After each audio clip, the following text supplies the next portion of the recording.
Historical. Thank you. I just wanted to welcome everyone to our annual meeting, which kicks off our 75th anniversary. I was thinking back 75 years, so we're 1 year younger than the Cleveland Browns, and I think much more successful in the last couple years. And we are the same age as the National Basketball Association, and I think we're on equal par with the Cavaliers right now. So welcome everyone. Thank you for participating in this. Just a little recap. I wanted to thank our staff for the great year under very challenging conditions, and also our Board of Trustees who soldiered on through what's obviously very trying times. Just a little bit of housekeeping. This is being recorded, so be aware of that. Also, I think Brianna has turned off everyone's video and audio. If you have any questions, go down to the bottom in the middle. There's a little chat button, and press that chat button, and then we'll be able to see if you have any questions or comments. And again, welcome and thank you for participating in this. And we look forward to seeing you lots of times in our 75th year. I'm going to turn it over to Brianna, and thanks again. Thank you, Keith. So I recognize some of the names that are here today, but for those of you who I have not met, I'm Brianna Trelevan, the Executive Director of the Shaker Historical Society. And I'm going to share in the chat a link to our 2021 annual report. I'm going to share some photos on my screen, but if you would like to click it and kind of follow along, you are welcome to. It will also be available to download on our website. So if you missed the link today or want to get back to it later, it is on our website. So now let's try to find it.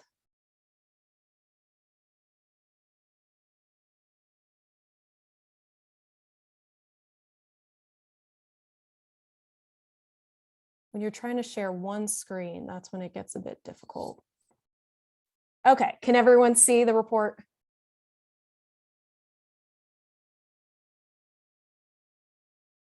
Okay, so as I said, if you download it, you can kind of read through everything. There's a message from Keith and myself, but I'm just going to kind of jump into talking a little bit kind of about our successes the past year, because as Keith said, it was a challenging year. It has been for everyone. I think, you know, back in March 2020, if we thought 2 years ahead, we weren't expecting to still be in this. So it has certainly been challenging, but I've just been really happy with the successes that we had in 2021 and look forward to what we can achieve in 2022. But 2021, we were actually closed for about at least the first 5 months. And so all of our programming was virtual, and we really made an effort to have everything recorded and live when possible. But every recording is either on our Facebook page or on our YouTube page. And the annual report also includes links to some of our pages. So if you click this link, it will take you to our YouTube page, and you can watch some past programs that we had, talks from me or talks from our previous educator, Allison Henline. In June, we were very happy to finally open again and resume in-person programming with an emphasis on safe outdoor programming. But it was, with our in-person activities, very successful. We almost hit the same attendance numbers that we had in 2019 pre-pandemic. So that was pretty exciting. I have a list of some notable programs from the past year. I'm not going to run through all of them, but I did want to cover some of our accomplishments.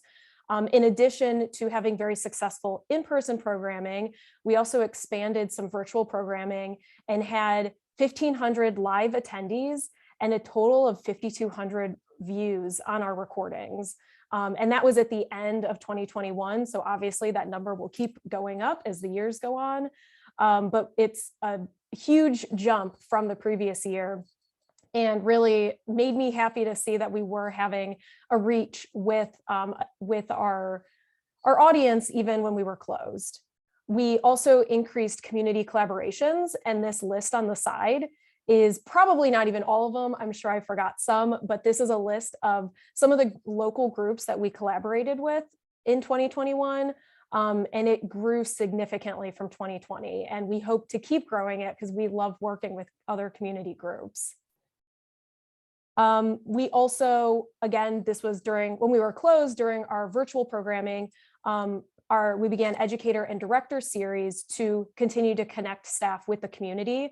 Those were put on hold once we started resuming in-person programming, but that is something that we would like to continue. So kind of keep an eye out for potentially some educator and director focused programs in the future. We offered a new history-based summer camp called Hopping Through History. It was a small but successful group. They had a lot of fun, and we're hoping to make this an annual camp in addition to Shaker Dig, which this year will be our 8th year of Shaker Dig, which is very exciting. And then we also renewed SHS's oral history program. And again, anytime you see an underline, it's most likely a hyperlink. And so this will take you to the Shaker Voices website, which is where we will be housing some kind of digital exhibits that feature excerpts from the oral histories that we are collecting.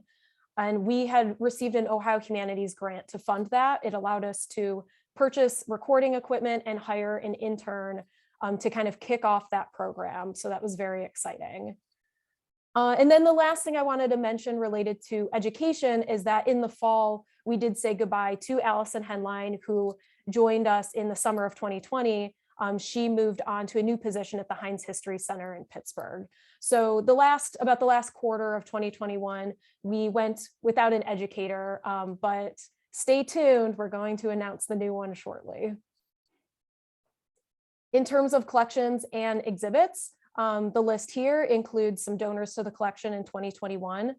And one of the exciting things about the donations we received last year was that a lot of them were from the 1930s to present, which is a long time period, but one that is underrepresented in our collection. The majority of our collection does focus on the Shakers, Warrensville Township, and the Van Swearingen brothers. So kind of anything after that and anything that doesn't talk about that is really expanding our collection and is very exciting. But as we were working on preparing for our 75th, it became very clear that we need an institutional archive or an archive that collects our history to really kind of keep track of things. We have a lot of material, but it's kind of all over the place and it's not organized. And so one of my goals in particular with an archival background is to complete an institutional archive by 2024 with the help of grants, interns, and then the donations that we receive from our community. But having an institutional archive not only helps us better understand our history as an organization, but I mean, it's crazy to think we've been here for 75 years. We are a Shaker Heights institution. And so it will be available for researchers or members of the public. And we'll include our history, from programs we've done in the past, exhibits we've done in the past, or, even some board minutes or internal notes that can be kind of interesting and useful for us when we're trying to celebrate our 100th anniversary. We continued to offer digital exhibits in addition to our physical exhibits. And again, all of these underlined titles link to the digital exhibits. So you're welcome to peruse those after the meeting. And some of our accomplishments this year, or last year, I guess I should say, we're collaborating with the African American Quilt and Dowel Guild on a Juneteenth quilt show, and Shaker African American Mother Support, also known as SAMS, on 2 exhibits that were very well received. And it was really a great opportunity for us to be able to provide our space to community groups and form new collaborations. And we hope to continue that. We're actually in talks with SAMS about an exhibit in 2023. So we're really excited to have formed those connections and partnerships and to move forward with those. We had 116 attendees at COVID appropriate exhibit receptions, 678 new and returning viewers of our digital exhibits. And then I want to give a shout out to Hazel Smith, one of our trustees. She cataloged the objects in our permanent galleries in our digital collections management system. And so we have a lot more that needs to be cataloged, but everything that's on view in our permanent galleries is now in the system, which makes it much easier for us to search, and hopefully soon will also be available to the public. And so I am now going to turn it over to Rob, who is our treasurer. Hello, everyone. My name is Rob Masensic. I'm the treasurer of the society. I joined the organization last year. Just a few highlights of some of the financial performance of the year. Obviously, reiterating Keith and Brianna's sentiment that obviously last year, 2021, was a difficult year. We obviously facing a lot of the lingering effects of COVID and being inhibited by the limited hours of the museum and lack of in-person events. So with all that being said, I believe Brianna and Kate deserve a lot of the credit from this year. Historically, we've raised anywhere between $18,000 and $20,000 with government grants. Last year, we raised almost $75,000 with grants over the course of the year. So that, along with some of the generous donations and the strong performance in our investment account, we actually turned a slight profit last year, around $23,000. So all in all, I think that was definitely a very successful year. And going forward, obviously we'll want to manage our expenses. Hopefully we're in the 9th inning of the COVID pandemic, and that we return to more of normalcy next year, and return to in-person events and fundraisers within 2022. And if there are no other questions, I'll turn it back over to Brianna. Thank you. So I'm going to share my screen once more and talk a little bit about 2022. So 2022, as you keep hearing, is our 75th anniversary. It is also the 200th anniversary of the North Union Shaker Village. So we are really looking for ways to continue our growth and expansion that we saw in 2021, but with some new ways of celebrating both our history and North Union history in engaging ways. So we will be announcing exhibits and programming throughout the year. If you're signed up for our e-newsletter, that's kind of the easiest way to hear about things, but we also post on social media. So one of the things that we're very excited about this year is that we have hired a new education and outreach manager, Mike Eckenstedt, and I will let him introduce himself, but we're very excited to start our anniversary year with him on board.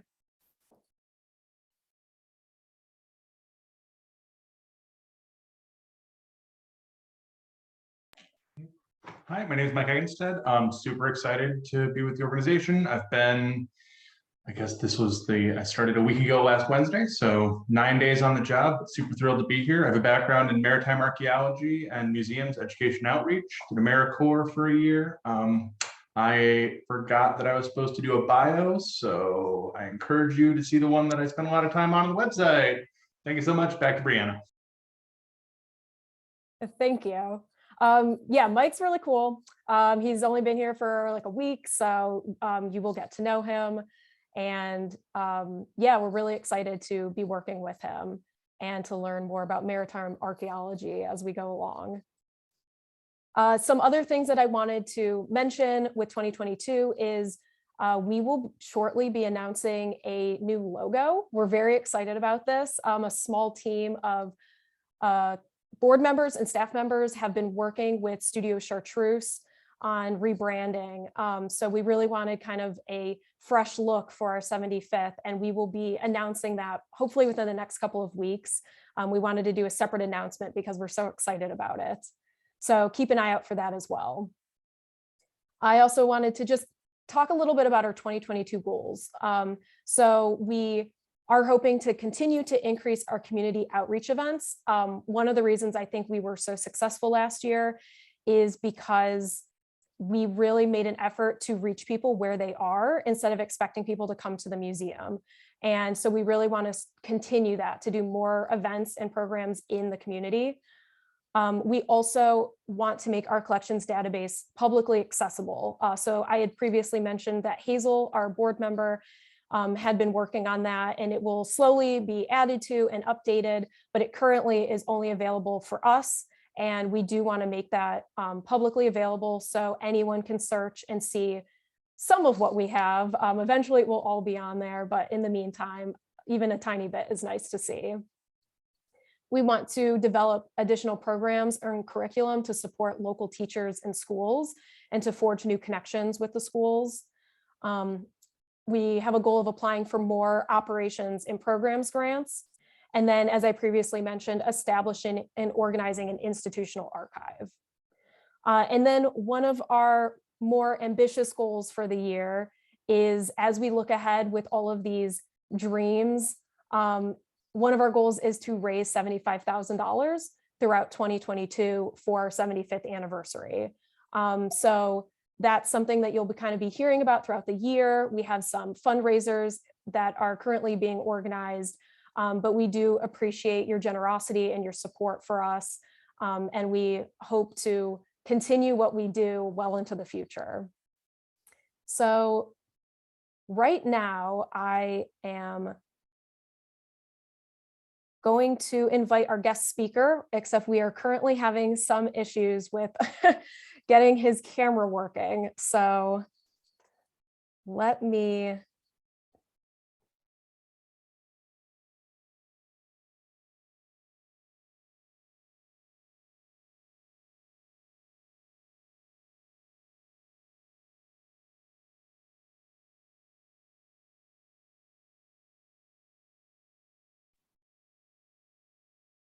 it looks like he might be out of the room. Oh, is this him? Let's see.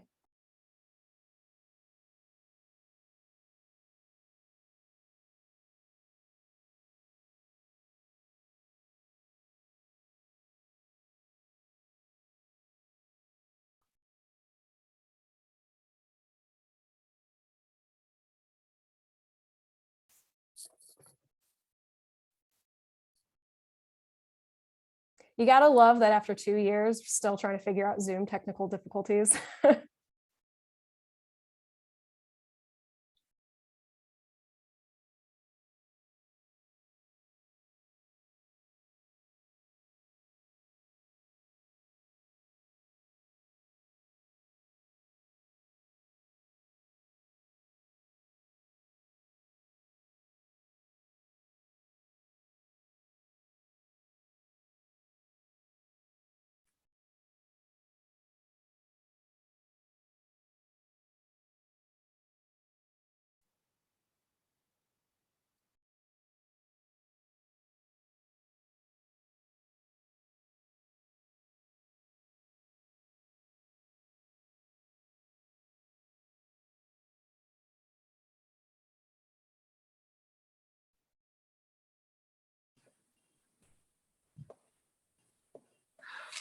Hi. Huzzah! And for some reason, you're labeled as me.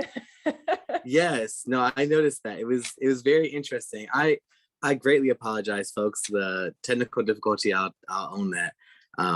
Even as Brianna said, after 2 years of doing this, somehow magically now is the time where it didn't work when I actually have to speak to you all. Because that, what type of world do we live in? Yeah, we had some issues with technical difficulties with the computer. And so we're on my iPad, which was not the ideal format for presentation, but you know, here we are. I'm so grateful to be here. Thank you all so much. Thank you so much to Brianna for inviting me. Thank you to the Historical Society for having me and just for existing and preserving preserving the history of our city and of the people who first inhabited it. My name is Ifeolu Claytor. I am your newest elected city councilman here in the city of Shaker Heights, and I am so grateful to be here. And if you can allow me just one more second just to make sure that I am all squared away to start, but I think that I am. So I have to give thanks to a lot of folks. I would not be here without a lot of folks, and so that's where I'm actually now I see myself all big. Perfect. Thank you, Brianna. But I have to give thanks to, again, the Historical Society, the board, the constituents, the residents of the city who allow me to serve you all in this way. And I really want to start this talk by talking about the shoulders that I stand on. And me as a Shaker Heights resident, as a Claytor, because my last, as a Claytor, that family, the Battle family, the character family to which I've been so lovingly adopted, and as a current elected official, as a son, as a brother, and as your city councilman, there are a lot of shoulders that I stand on, and so I have to pay some homage to those folks. Being a resident here in Shaker, I stand on the shoulders of a lot of giants, personally, professionally, and politically. And I really stand on a legacy. And that's part of what I want to talk about. I stand on the shoulders of Kathy Battle and Wendell Claytor, who attended Shaker schools and graduated in 1979 and 1980, respectively. I stand on the shoulders of their siblings, 3 Battle girls and 4 Claytor boys total, 4 Claytor cousins, Aisha, Ayana, Gregory, and Ariane, my sisters, Kristen Claytor, now Newson, Brittany Battle, and my brother Kyan Claytor, all of whom are former Shaker students, and all of whom all of whom I'm immensely proud of. Professionally, I stand on the shoulders of giants like Sonali Bustamante, Robin Minter Smyers, Aisha Bell Hardaway, Clifton Williams, Michael Bowen, Norman Bliss, Judith King Kalnick, Courtney Conwell, now Otrix, or Courtney covers Cleveland, as some of you all might know her, Sanford Watson, and Judge Lauren C. Moore. Politically, I stand on the shoulders of alumni like Secretary Marsha L. Fudge, our current county council representative Meredith Turner, Charles and Betty Pinckney, who raised their kids here, and Congressman Lou Stokes, who raised his kid, who chose to live here and raise his kids here. These are some of the people whose shoulders I stand on. I stand on the shoulders of our former county commissioner, Peter Lawson Jones, who served our community extensively, first as a city councilman, and then as a state senator, and then also as our state representative, rather, and then also as our county commissioner, and who gave me the honor of swearing me in. And Peter would say that it is his honor, but I will take the privilege of being the speaker for the hour, and I will not take an hour, but I will take the privilege of being the speaker and say that it really was my honor to have Peter swear me in. Last but not least, I stand on the shoulders of my grandparents, and I've been very blessed to have 3 sets of grandparents. Betty and Richard Claytor, when they bought their home on Warrington Road, 3022 Warrington, my grandmother told the realtor to find the ugliest house in Shaker, because my grandfather, who was a carpenter, she knew could fix it up. And they really taught me the definition of the words matriarch and patriarch in the familial sense, because my grandparents really did everything for us and led us and raised us and gave us the benefit with 10 grandchildren that they had of raising us all as siblings more so than cousins. And so having that extra support, that extra background has really built me into the person who I am today.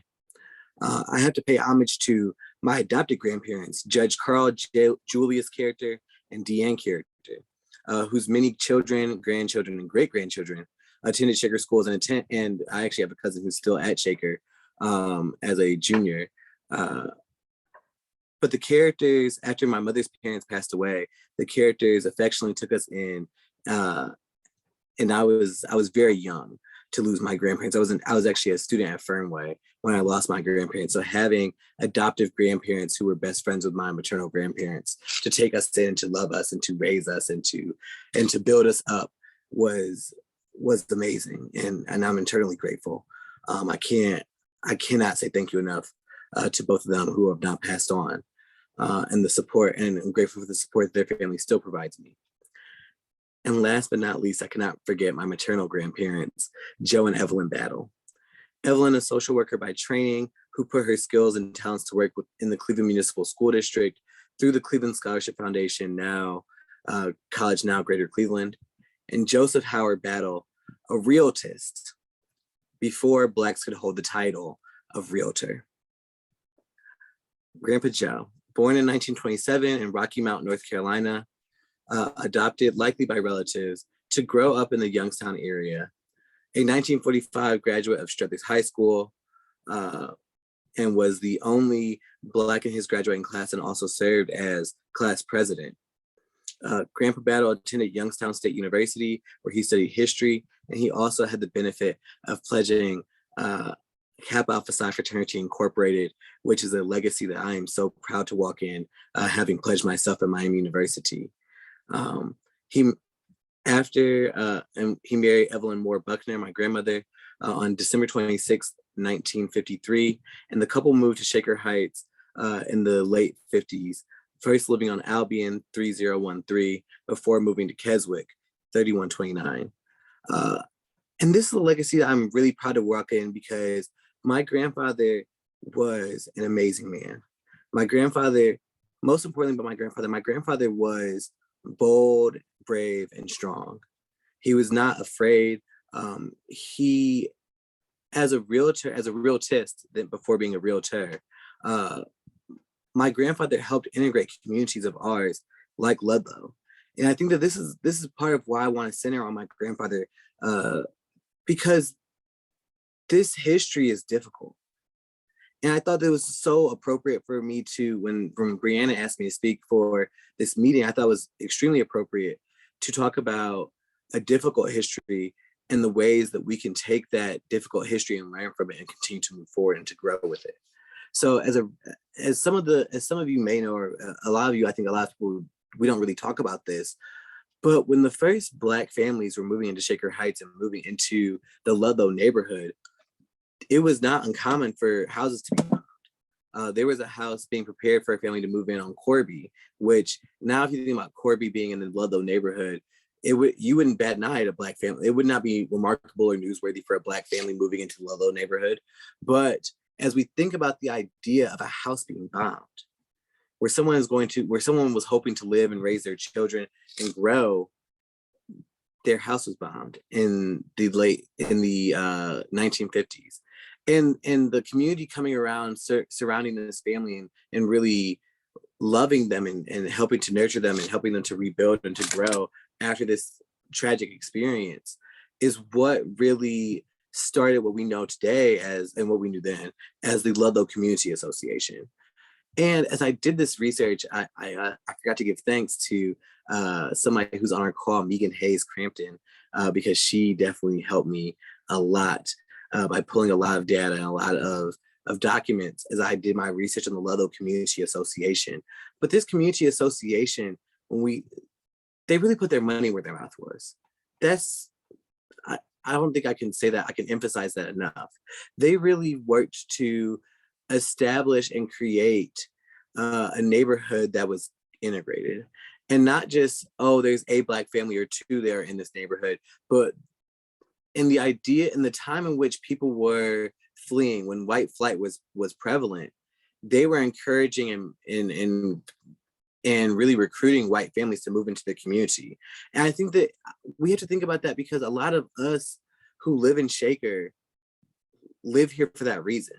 As you all who live here, think about why you chose to live here. And when I was campaigning, I asked people, why did you move here? What drew you to Shaker? And one, the schools, and I'm a proud graduate of the schools, and I'm grateful for that.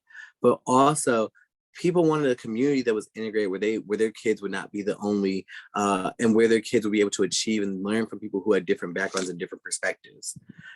And the Ludlow community really, really championed this. As I was doing my research, I learned a lot about just how dedicated. As you read some of these newsletters, and actually on my iPad, I'm not able to do the share screen to pull in some of the documents that I found, but they can be made available, don't worry. But when you think about the idea of like a community newsletter, how influential that can be, the idea that we can go to the library now and see a decade of community newsletters talking about what's going on in our everyday community, the idea that our housing office for the city of Shaker Heights used to focus on integration, and that was like part of what was in the line of work for a housing office for a city. And thinking about that in the 50s and 60s, and thinking about how we're not that far removed from that. as I prepared for this speech, I really want to really focus on the idea of the history that is difficult, but that we must still confront and learn from. And that's part of why I wanted to focus on the Ludlow Community Association. When I think about the idea that they really did some things that were kind of impossible. Well, people thought were impossible at the time. The idea that people did not believe that Black people and white people could live next door to each other. Now, that's every day. Now we have the benefit of thinking that's our normality. But in thinking about 50, 60 years ago, and thinking about, well, now almost, and pushing closer to 70 years ago, we have to understand that, like, this is a very broad lane that we've traveled. We've come a really a great distance, but we still have some room to grow. And I think that that's what we can learn from, is the idea that we can really and should really be having some of these more difficult conversations. The idea that, one thing I read was from a family friend, and I actually have the book in front of me, celebrating Shaker's 75th anniversary. And there was a family friend of ours, Frances King, and her husband was a doctor. Her husband was the first Black person elected to the school board here in Shaker. When they moved in, there was a white family that one of her daughters played with, the son of this family. And shortly after the Kings moved in, this white family was moving out of the neighborhood, and they lived on Beckett. And the young man, the son of this white family, was so hurt. He was so upset because he loved Carole King. And he even asked, he said, "Oh my gosh, I'm so sad that can you move with us?" The innocence of children. But Mrs. King kind of recounts the idea that she almost wanted to tell the young man that his family was moving because the Kings had moved in. And when you think about that, you have to sit with them, sit with that idea that we that was here. I think that a lot of times we as people, as residents and as neighbors here in Shaker Heights, don't really understand the idea that happened here. When I talk about the bombing, I started by talking about the bombing of the house on Corby, where the Black family was moving, because that's real. It's painful, it hurts, it's difficult. It's something that's not easy to interact with. It's not something that's easy to process, because we like to think that we are in an area that is harmonious. And in a lot of ways, it is pretty harmonious. But it's important for us to confront that history so that we're not in danger of repeating it. It's important because now we're not necessarily thinking that, a Black family moved in and their house is going to be bombed, but white flight still exists. As we think about the idea of, like, most school districts, and this isn't unique to Shaker, the fact that there are very few school districts that are actually growing in size. Most are decreasing as families look to send their kids to parochial or private schools. A lot of that is some of that is based on race. And we have to be very frank with that. And we have to understand that. And there are other ideas that kind of interact with that. State report cards, which aren't necessarily fair and don't necessarily grade our school district fairly. But in some of these rankings that are seen as, like, normal or, like, race blind, or just kind of avoiding the idea of race, really still trace back to race and or class. And so we have to be honest and confronting that if we want to really move into the future in a way that allows us to embrace our neighbors in the way that we choose, or that we say we want to here in Shaker Heights. Some of the things that my grandfather did, we have a family friend here who moved to Cleveland from West Virginia, and she applied for an apartment in Euclid. And this is a Black woman, and she got denied. And it's funny because I had dinner with her just this summer, and she said, "Oh, I didn't even take my jacket off. I got right in my car. I went down to Lee Road and I saw Mr. Battle. And he sent somebody over there, a white person over there with my same credit score, my same credentials, really my entire application, just not me sitting in front of the housing office. And they got approved." And so shortly after that, she ended up moving in. But when we think about the idea that this was something that had to be done, when we think about the idea that someone had to have a white person with the same credit score, the same type of job, the same financial ability to apply for an apartment for Black people to get this. When we think about this runaround, that people who look like me, who look like my parents, my mom who's on here, my aunt who's on here, some of my friends who are on here, we have to realize that that legacy is not that far behind us. We have to realize that the practices of unequal lending, the practices of redlining, the legacies of redlining, where we delegate that certain neighborhoods are not as profitable or that are not as desirable, that legacy lives on. What I learned about the Ludlow Community Association, I understood as an association that focused on racial harmony. What I didn't realize until doing the research was that they raised money because lenders did not want to give people mortgages. They raised money to help give people down payments on mortgages, to maintain that unity in the Ludlow community. And as I looked at it, it was just amazing as I looked at some of the documents that Megan was so kind as to put together for me. When we don't talk about the idea that a community association in our neighborhood, the Ludlow Community Association, brought Ella Fitzgerald to Cleveland to have a fundraiser for a fundraiser concert in 1966. And 2 years later, they circled back and they had a concert with Nancy Wilson. And as I was reading through some of these newsletters from the Ludlow Community Association newsletter, I realized that in 1968, the Ludlow Community Association, the concert with Nancy Wilson, raised $15,000, which to us is like, okay, that's a significant amount of money. But when we think about that in the time frame of 1968, and we adjust for inflation, I did a couple of different calculators. That's the equivalent of $120,000. That some of our neighbors, some people who lived in a neighborhood not far from where I'm sitting right now in Van Aken, did this to kind of maintain this unity, to really show to the world that Shaker and that integration was an idea that could work. And now we think of this as nothing, right? Because clearly we can live next door to whomever we want. We just hope that they are good neighbors, that they're not too loud, that they're not too cranky or rowdy, and that they keep their grass cut. And if they don't, the city will be happy to provide that service also and send a nice bill.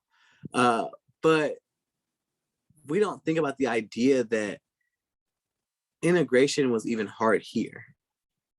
And that when we look at our neighborhoods today, some of our neighborhoods today don't look that much different than they did in the 1950s and 60s. That's the legacy that we kind of have to confront. We have to think about why. We have to think about what prevents people who maybe look differently from living in our neighborhoods.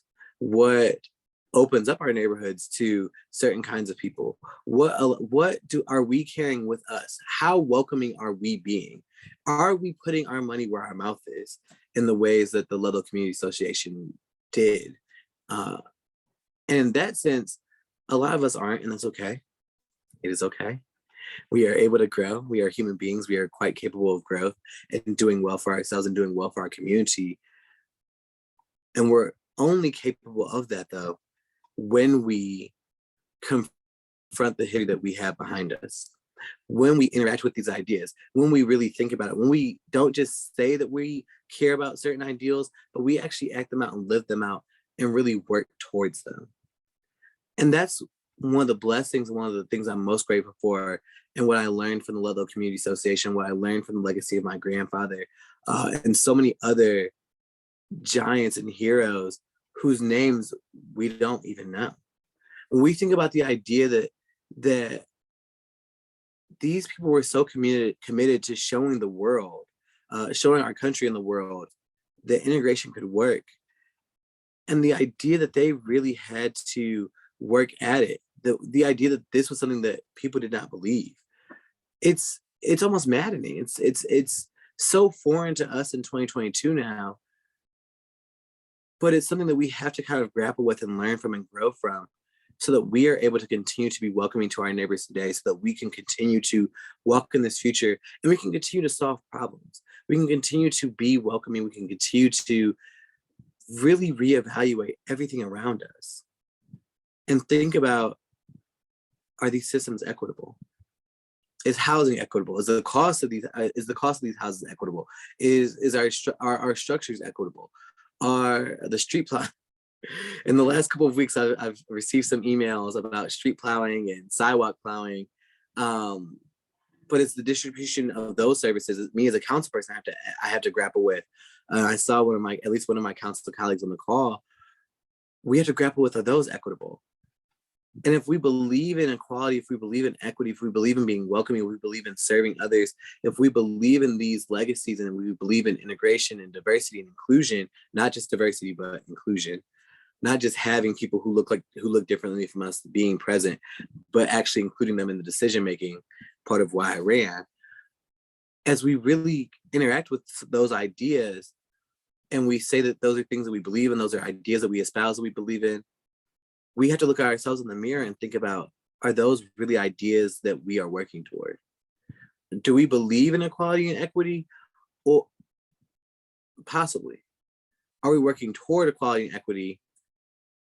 That's a different question. And that's for all of us to really, really evaluate. How are we making sure that our community is welcoming? How can we grow from this? How can we learn from this legacy? How can we go forward and have that difficult conversation?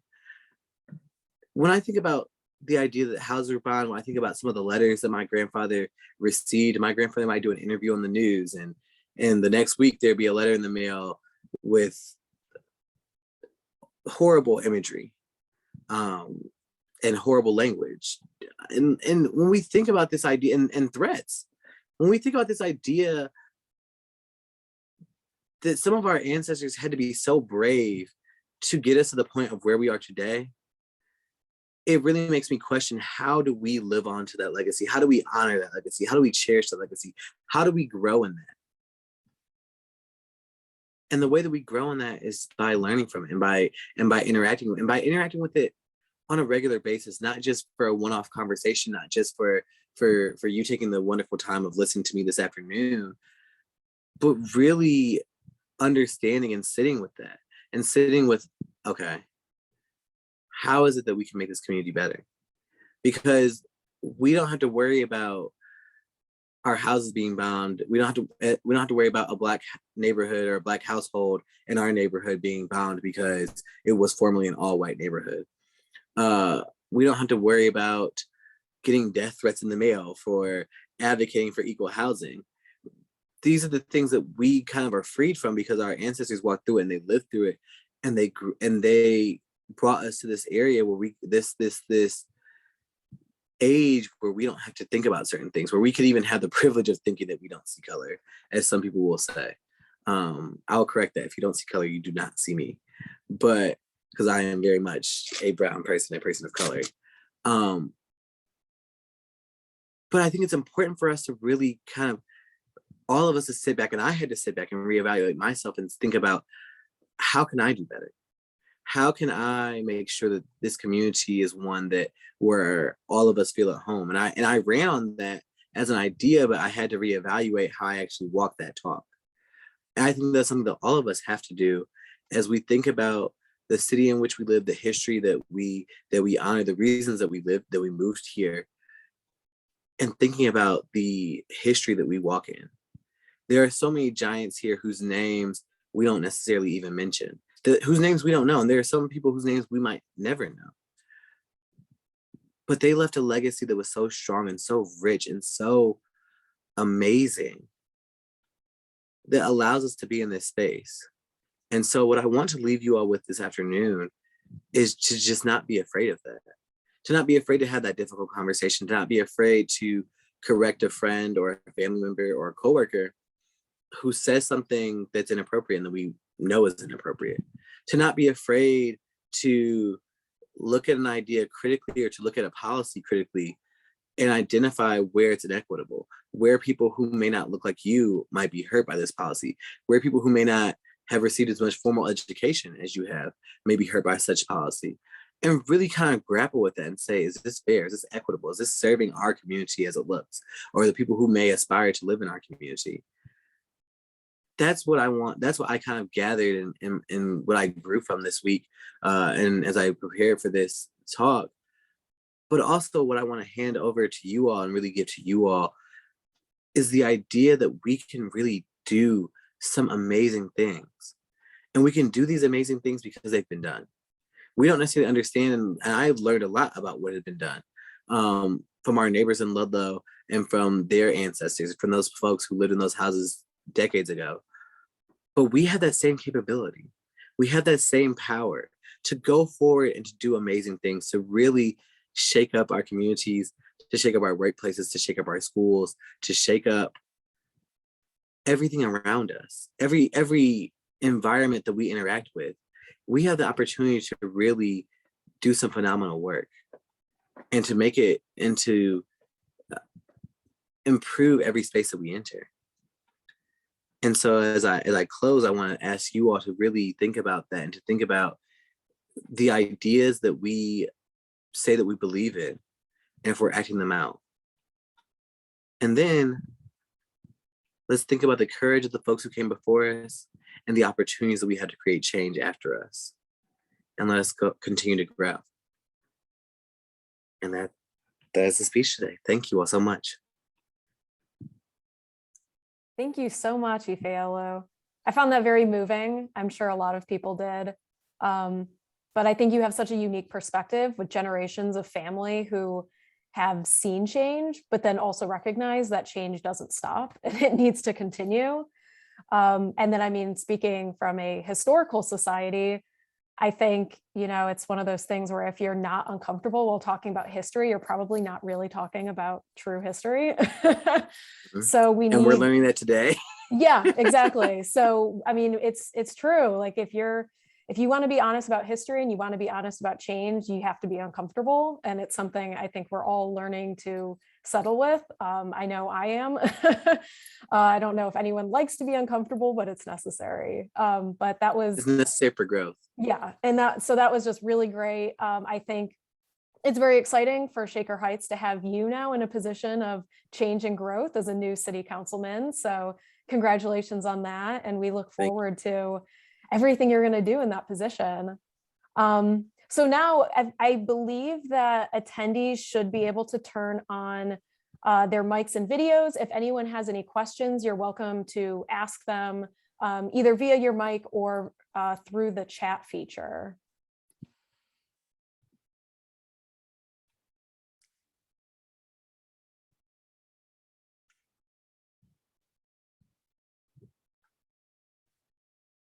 Okay, so David asked if it's going to be posted on YouTube. It is. So it is being recorded. We will share it to YouTube, and we will definitely, make a note on our social media and send out an e-blast when it's available.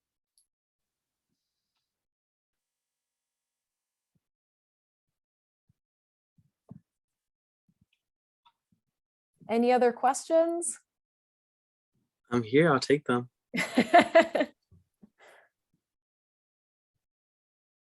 Or acknowledgement. Sometimes some of the best questions or discussion topics come from ideas that were sprouted from what you heard or what it reminded you of. Or I'll take those too.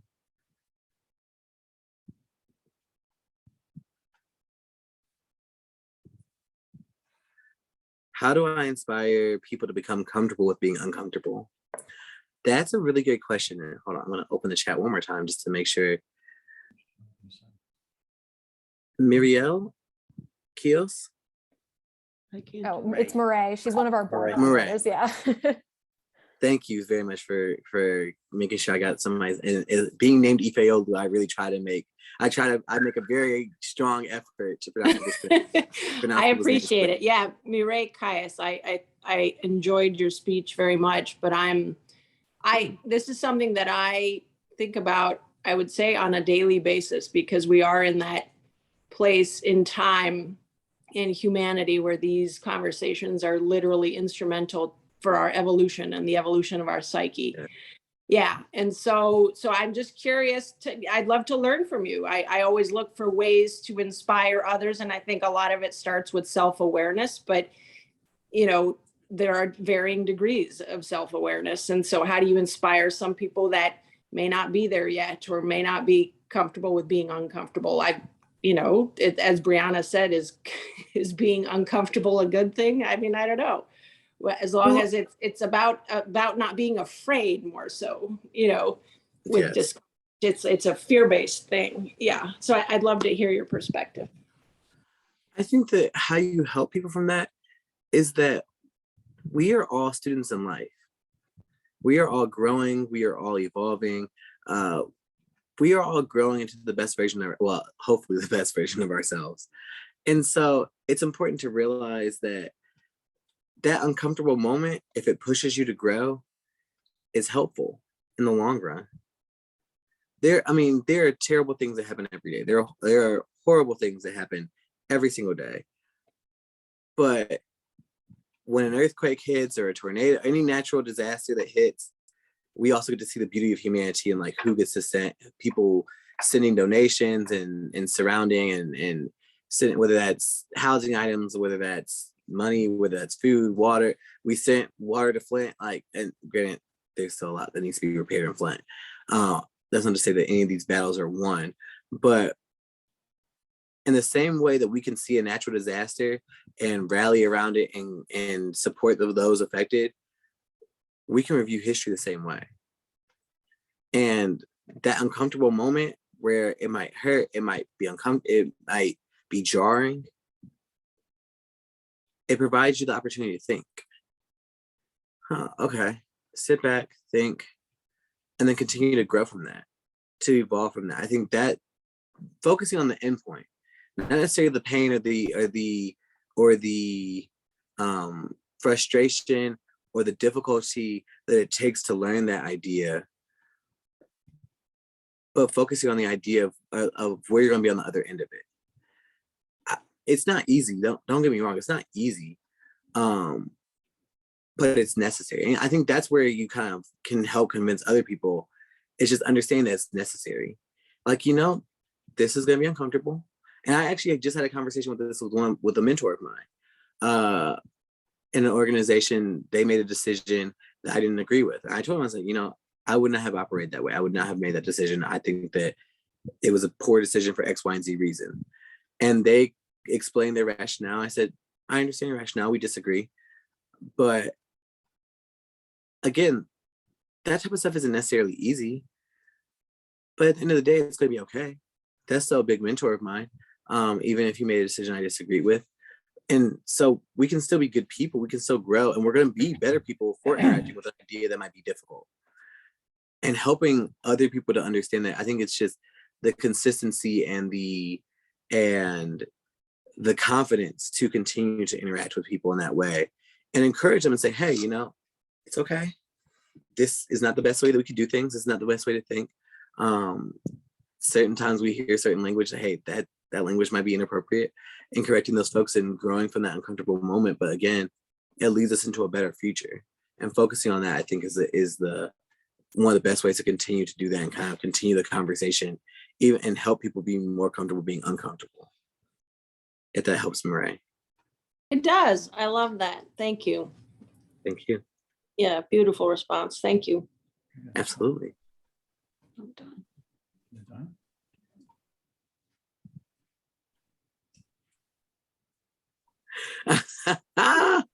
Thank you so much for asking me about the bow tie.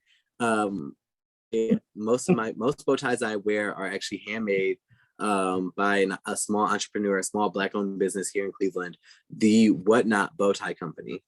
And he is on Instagram. If you Google him, the WHATKNOT, the Whatnot Bow Tie Company. His name is Mark Matthews. He lives in South Euclid. He does really great work. I have probably, as I look at my closet, I have maybe 10 bow ties from him. And he's a good guy.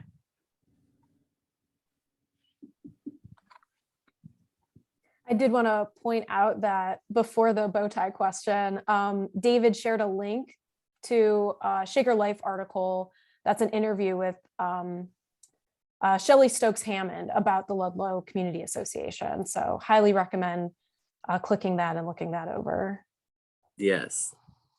And I actually just talked to Shelley's brother yesterday. Shelley's brother, her father, her uncle. Shelley's father was the Congressman Lou Stokes. Her brother, her uncle Carl Stokes, who was the mayor of Cleveland, are all fraternity brothers of mine, and we actually celebrated the celebration of our Founders Day yesterday evening. And so I actually had the opportunity to speak with her brother. And I told him, I was like, "Oh, I'm giving a talk about Ludlow." He's like, "Oh my God,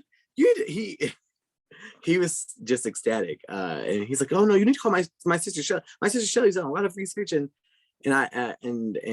Megan, who's in here, who is our local history librarian, excuse me, had mentioned that also some of the research that Shelley Stokes has done, and so yes, so that's a wonderful coincidence, and there's a lot to learn. There's a lot of rich history here to learn. So I encourage all of you all to take a moment and go see Megan, and go into the local history section, just dig in, because when I tell you she wheeled out a cart of files for me, I said, "Oh my goodness." I was so intimidated, but it was so beneficial. And it's funny because some of the things, it's really interesting as we interact with history, some things that you think you don't necessarily find in the facts or in the documents. And so initially, like, I knew that my grandfather was heavily involved in the Ludlow Community Association, but as I looked at some of the documents, and my aunt had some documents that listed the presidents, I was like, huh, they lived here this whole time and he was never a president? But then as I was reading one of the many, because these newsletters came out like twice a month, as I was reading one of the many newsletters from the Ludlow Community Association, and it was recapping the Nancy Wilson concert, it also highlighted, there was a small portion about my grandfather receiving an award as a Citizen of the Year for the Community Association, because he had organized the booklet for the Ella Fitzgerald concert, and he had led the housing committee. I was looking at like 2 or 3 years worth of like the executive officers, and he just hadn't served in like those particular years. And so I'm like, I'm doing this talk, I'm researching for this talk where I'm going to highlight my grandfather. I'm not seeing him be involved. And then I continued to read and realized, okay, he just wasn't on the board those years. But again, that was almost a part of history that was going to be uncomfortable, that I had to confront, and that's okay, and that's really quite okay. I think that growth moment is really like, that's the next level. to put it bluntly, like that's where we should be going toward. That's where we should be striving for, and that uncomfortable moment gives you the opportunity to think and grow. I'll shut up and let you all ask questions. I just want to make a comment that everything you've talked about, I lived it. In 1968, I moved into Lomond District, and I served as president at one time. And but I've been all over Shaker. I've worked for Shaker. I've worked for the housing office. I was president of the Shaker Historical Society, and on and on and on. So at some point, I'd like to just sit and talk to you. It's so interesting because the people you're talking about, Joe Battle was absolutely phenomenal. And of course, I remember Carl Character and Dr. Wynn and B. Ritchie. I don't know if that name came up. They were one of the first to move into Ludlow. So yes. I just wanted to make that quick statement. No, and I thank you. Thank you so much. You're welcome. And I didn't mention him in the beginning, but Dr. Ritchie was the first Black person to serve on City Council. And to read that, and I think he got elected in, it's in this book that's next to me. I want to say he got elected in maybe 70. But also when we think about our community and think about how far we like to believe that we've come, the idea that like that was when the first Black person was elected to city council, and they kind of pushed him towards city council because they thought he was too radical for the school board. And he kind of interacts with that idea. But when you think about that, it's like, that's not that long ago. That's I think part of the history and the ideas that we really have to wrestle with. I think that a lot of people think that we've come this great distance, and we have come leaps and bounds from some of our past. But I think that where we fail to understand is that some of the folks who, when we think about racial violence and the history of racial violence in our country, some of the folks who perpetrated that violence are still alive. Some of the folks who experienced that violence are still alive.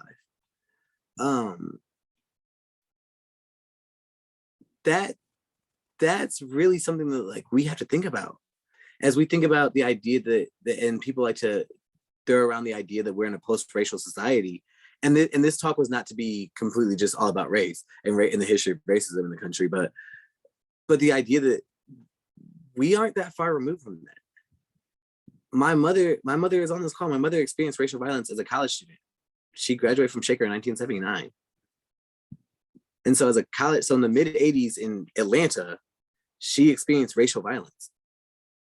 My sister graduated from Shaker in 2004. My oldest sister graduated from Shaker in 2004. At Miami University in Ohio, a free state, witnessed racial violence. And so understanding that there are that's real. And that's the difficult part of history that we have to interact with, but that we also grow from. I'll ask folks again. I'm trying to hop off my soapbox. Could I say something? This is Crystal Montgomery. Hey, hello. How are you? I'm fantastic. We're Thank you. all proud of you, Ife. You know that. Thank you so much. But I'd like to let your audience know that the Cleveland Restoration Society has been putting together a civil rights trail. And they have 3 locations already identified. And the next 3 will be at Abyssinia Church, Olivet, and you name it, Ludlow. Yes. On Corby, right? We are not, it is not settled yet exactly where the mark will be, but we would like it to be at Hampton and Corby on the island. Gotcha. We have to work out the details with the city of Cleveland. So as soon as I know the date, I'll let Brianna know. There'll be something on Channel 5 News about it for Black History Month. All done. Yes, please send me that information because we'd love to get the word out.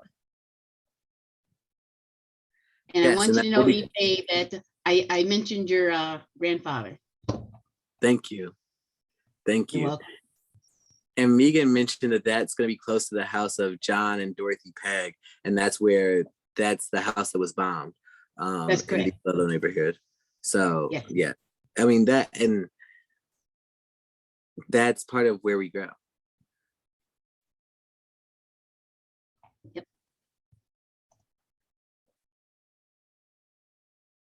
I think that also something we don't necessarily talk about,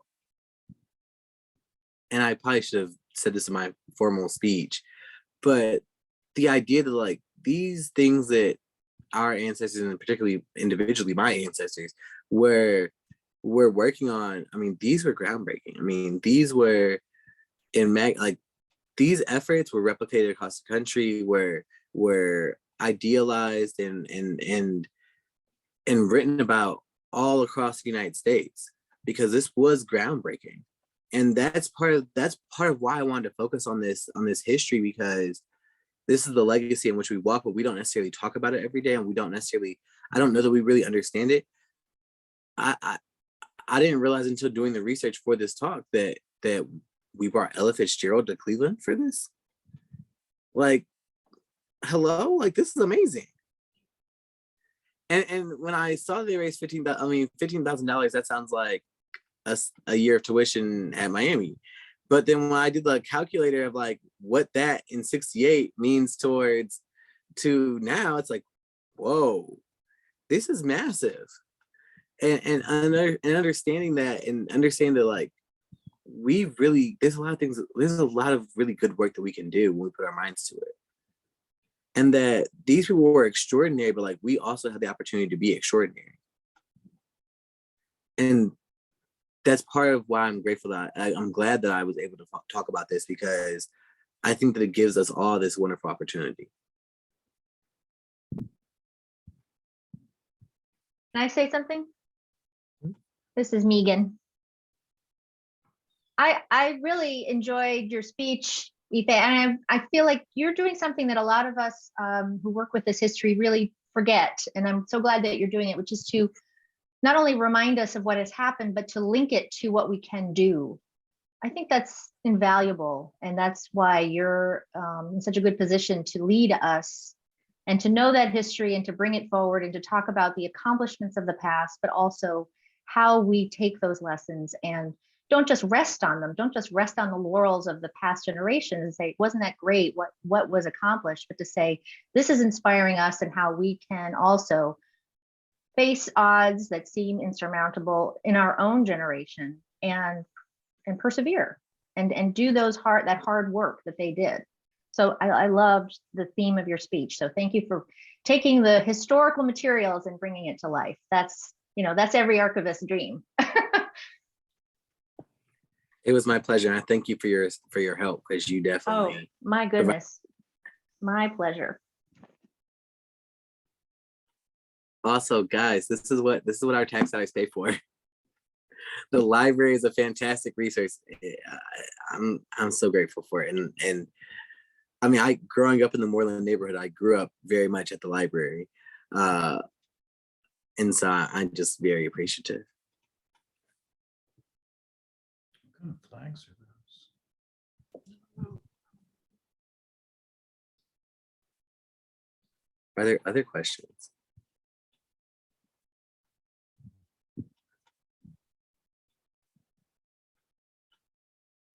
Thank you, Michael. And I'll hand it back to Brianna. Okay, well, again, Ifeolu, that was really wonderful. And I feel like you really got us thinking, and hopefully this spurs some conversation among, the people we care about, and spurs some action. So yeah, I think if nobody has any other questions, that's it on our part. So I hope that everyone has a wonderful rest of your Sunday.